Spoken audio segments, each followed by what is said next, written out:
Hello friends मु बृंदावन आपन देखुचंती cricket lovers YouTube channel.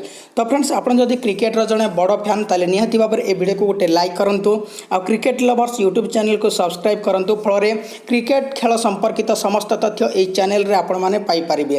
तो फ्रेंड्स क्रिकेट विश्वकप निमते आउ अल्प दिन बाकी थिबा बेले भारतीय दल तरफ 4 नंबर किए बैटिंग करिवो सेथि नै कल्पना जल्पना लागि रहिछि। 4 नंबर स्थान पई केएल राहुल, अंबाटी रायडू, शुभम गिल, ऋषभ पंत, मनीष पांडे दौड़े रही। तेबे समस्त मध्य अंबाटी रायडू दौड़े आगुआ थिबा कुहाଯାउछि।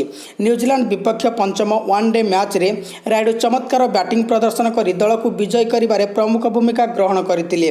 से न्यूजीलैंड विपक्ष दिनिकिया सीरीज रे 190 रन संग्रह करथिले। एथिसह गत वर्ष एशिया कप रे मध्य रायडू भल बैटिंग करबा सह 175 रन संग्रह करथिले। एथि मध्य दुईटी अर्धशतक रहितिला। अन्य पक्षरे पंत और गिल को मिलिथिबा सुजोग को ए दुई खिलाड़ी ठीक भाबे उपयोग करिपारि नथिले। सेहीपरि एक टेलीविजन कार्यक्रम में विवादीय मंतव्य देवा अभियोग रे केएल राहुल को बासंद करा जाइथिला। से ऑस्ट्रेलिया और न्यूजीलैंड विपक्ष दिनिकिया सीरीज रु बाद पड़िथिले। तांको उपरु बासंदादेश उठिथिले मध्य विश्वकप निमते तांको चूड़ांत एकादश रे शामिल करा जिबा नै संदेह रहिछि। भारतीय दल तरफ विश्वकप रे रोहित शर्मा और शिखर धवन बैटिंग ओपन करबा निश्चित।